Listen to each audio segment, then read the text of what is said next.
साधु संत वही कहते हैं जो तुम्हारे कान सुनना चाहते हैं। वे सत्य नहीं कहते, वैसा नहीं कहते जैसा है। वे वही कहेंगे जो तुम्हें मीठा लगे, जो तुम्हें सुखदाई लगे। सत्य कठोर हो सकता है, कड़वा हो सकता है, असहज कर सकता है, इसलिए वे सत्य से बचते हैं। वे तुम्हें वही देंगे जो तुम्हारे दिल को लोरी की तरह लगे। तुम्हें सांत्वना चाहिए, सत्य नहीं। सत्य तो तुम्हारे लिए हमेशा क्रूस पर चढ़ा है। तुमने इतिहास भर सत्य को सूली पर चढ़ाया और मीठी छूटी कहानियों को गले लगाया। तुम चाहते हो मरहम पट्टी, इलाज नहीं, क्योंकि इलाज कभी शल्य चिकित्सा भी बन जाता है, छुरी भी चलानी पड़ती, और तुम छुरी से डरते हो। इसलिए संत तुम्हारी पीठ थपथपा देते, तुम खुश हो जाते हो, लेकिन वह खुशी क्षणिक है, झूठी है। उनकी बातें तुम्हारे किसी काम की नहीं आती। हाँ, थोड़ी देर को राहत मिलती है, थोड़ी देर को आशा जागती है, बस इतना ही। उनके पूरे कारोबार की नींव तुम्हारी आशा पर है। वे सपनों के व्यापारी हैं। उन्हें भली भांति पता है कि तुम सत्य नहीं चाहते। उन्हें पूरी खबर है कि तुम मीठे झूठों की तलाश में हो। तुम्हें ऐसे झूठ चाहिए जिनसे तुम अपनी पुरानी जिंदगी वैसी की वैसी जीते रह सको, बिना बदले, बिना बदलाव की पीड़ा झेले। सिगमंड फ्रायड ने कहा है, मुझे कोई संभावना नहीं दिखती कि मनुष्य कभी बिना भ्रम के जी सकेगा। भ्रम जैसे मनुष्य का भोजन है, वह बिना झूठ के जी ही नहीं सकता। इसलिए तुम्हें चाहिए स्वर्ग नरक की कहानियां, पाप पुण्य की कथाएं, कर्म फल की गाथाएं। तुम बगैर झूठों की बैसाखियों पर टिक नहीं सकते। तुम्हारे पैर लाचार हैं, पर कोई कह दे कि तुम्हारे पैर लकड़ी की बैसाखियां हैं तो तुम्हें बुरा लगता है। इसीलिए हम अंधे को भी सूरदास जी कहते हैं, ताकि उसे चोट न लगे। याद रखो, साधु संत परजीवी हैं। वे तुम पर निर्भर हैं। तुमसे उनका भोजन आता है, वस्त्र आता है, मान सम्मान आता है, और वे तुम्हें सांत्वना लौटाते हैं। यह सीधा व्यापार है। तुम उन्हें दान दो, वे तुम्हें सपने दे। यह समझौता है, यह सौदा है। इसलिए ध्यान से देखना कि वे क्या कह रहे हैं। कहीं वे तुम्हारे झूठों को और मजबूत तो नहीं कर रहे, तुम्हारे घावों पर केवल सहलाहट तो नहीं दे रहे, धर्म के नाम पर कहीं तुम्हें अफीम तो नहीं पिला रहे। गांव की औरतें जब खेतों में काम करने जाती हैं तो बच्चों को अफीम खिला देती हैं। बच्चा टोकरी में पड़ा रहता है, न रोता है न चिल्लाता है, बस बेहोश पड़ा रहता है। मां चैन से काम कर लेती है। यही हाल तुम्हारे साधु संत का है। कार्ल मार्क्स ने कहा, धर्म जनता के लिए अफीम है, और ये बात गहरी सच्चाई रखती है। हाँ, बुद्ध, कृष्ण, महावीर, मोहम्मद, ईसा, इन कुछ अपवादों को छोड़ दो। बाकी जो मेले ठेलों में तुम्हें नजर आते हैं, उनके बारे में मार्क्स की बात पूरी तरह सही है। लेकिन सोचो, दोष उनका नहीं, मांग तुम्हारी है। तुम खुद अफीम मांगते हो। तुम कहते हो हमारी जिंदगी दुख भरी है, कोई ऐसा नशा दे दो कि हम इसे सह ले। तुम्हें अपनी पीड़ा का अंत चाहिए, लेकिन बिना श्रम के, बिना साधना के।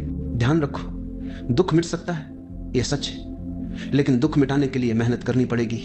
भीतर की जड़ों को काटना होगा।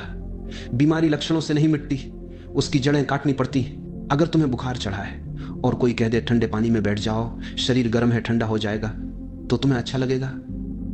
शरीर ठंडा हो जाएगा, लेकिन रोग नहीं जाएगा। रोग भीतर है। रोग का कारण समाप्त करना होगा, तब बुखार गिरेगा। ठंडे पानी में बैठने से मरीज मर भी सकता है, लेकिन बीमारी फिर भी नहीं बुझेगी। साधु संत यही करते हैं। वे लक्षणों को छिपाते हैं, तुम्हें व्याख्याएं देते हैं। कहते हैं समय बुरा है, कलिकाल है, जैसे पहले कोई स्वर्ण युग रहा हो। सच तो यह है कि सभी युग कलयुग हैं। सतयुग कभी था ही नहीं, न है न होगा। सतयुग तो केवल तुम्हारी कल्पना है, एक और अफीम। पहले पंडित कहते थे सतयुग पहले था, राम राज्य बीत चुका। ये झूठ हजारों साल चला, फिर लोग इसकी आदत डाल गए।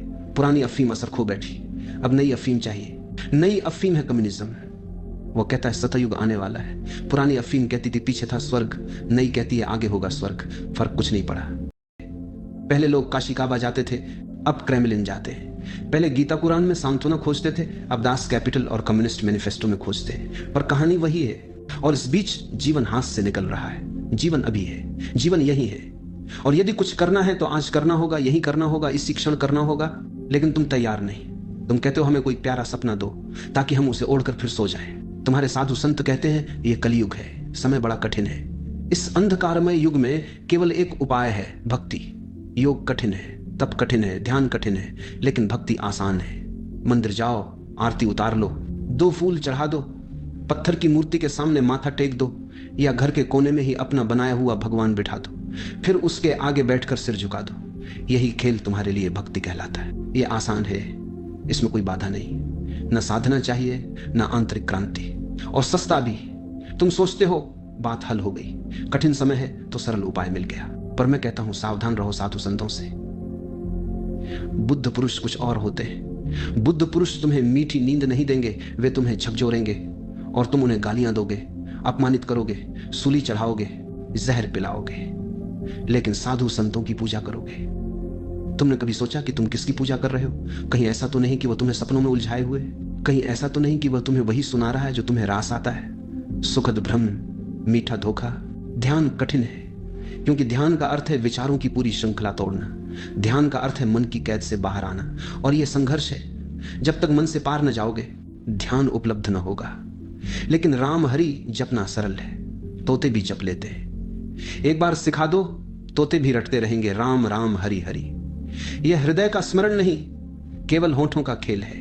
मैं रहीम से सहमत हूं। उन्होंने कहा है, रहीमन मैन तुरंग चढ़ी, चली वो पावक माहिम। जैसे कोई घोड़े पर सवार होकर आंख से भरे जंगल से गुजरे।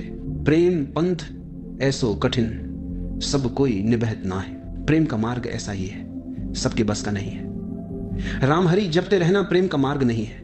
उससे तुम खुद को धोखा दे सकते हो, अपने आसपास के मूर्खों को भी धोखा दे सकते हो, पर प्रेम का मार्ग नहीं खुलेगा। तुम्हारे साधु संत तुम्हें खिलौने पकड़ा रहे हैं, उनकी भक्ति बच्चों के घुनघुनों जैसी है। मैंने सुना, एक आदमी ने अखबार में विज्ञापन पढ़ा, लिखा था एक अद्भुत वाद्य खोजा गया है, न बैटरी चाहिए, न बिजली चाहिए, न सीखने की जरूरत। कहीं भी ले जाओ, जंगल में बैठो और संगीत सुनो, केवल 25 रुपए। उसने तुरंत मनी ऑर्डर कर दिया। पैकेट आया, उत्सुकता से खोला, सारा परिवार इकट्ठा हो गया और उसमें से निकला एक घुनघुना। अब जहां चाहे बजाओ, न बिजली की जरूरत, न विद्या की जरूरत। तुम्हारी भक्ति भी वैसी ही है, घुनघुनों जैसी। कोई अभ्यास नहीं, कोई साधना नहीं, बस सस्ता उपाय। और साधु संत कह रहे हैं भक्ति सरल है, तुम भी खुश, वे भी खुश, सौदा पूरा। तुम खरीदार हो, वे विक्रेता, पर याद रखो ये भक्ति नहीं है, ये शोषण है, तुम्हारी कमजोरी का शोषण। और ये शोषण इतना पुराना है, इतनी सदियों से चला आ रहा है कि अब तुम्हें शोषण भी शोषण नहीं लगता। तुम सोचते हो ये सत्संग है। मैं कहता हूं प्रेम का मार्ग निश्चित ही कठिन है, लेकिन कठिन का अर्थ असंभव नहीं। मैं ये नहीं कहता कि प्रेम तुम्हें उपलब्ध ना होगा, मैं केवल यह कहता हूं कि प्रेम सस्ता नहीं है, झूठे आयोजनों से नहीं मिलेगा। कसौटी पर उतरना होगा, जीवन को पिघलाना होगा। काश इतना आसान होता, केवल गोबर से गणपति बना लिए, फूल चढ़ा दिए, 2 आंसू बहा दिए और सब हो गया। लेकिन प्रेम का मंदिर ऐसे नहीं बनता। तुम्हें अपनी पूरी जिंदगी प्रेम में जीनी होगी, प्रेम की ईंटों से जीवन का घर बनाना होगा। और जब मृत्यु आएगी, तभी उसका शिखर परमात्मा को छू पाएगा। अगर मृत्यु के समय तुम्हें राम का नाम लेना पड़ रहा है, तो समझ लेना जीवन व्यर्थ गया, क्योंकि जिसने जीवन प्रेम से जिया है, उसके लिए नाम लेने की कोई जरूरत नहीं। वह स्वयं राममय होगा, भीतर बाहर केवल वही होगा। जब राम ही सागर हो, तो नाम किसका लेना? नाम तो परायों का लिया जाता है। और जिसने राम को जी लिया, उसके लिए राम पराया नहीं, उसका स्वभाव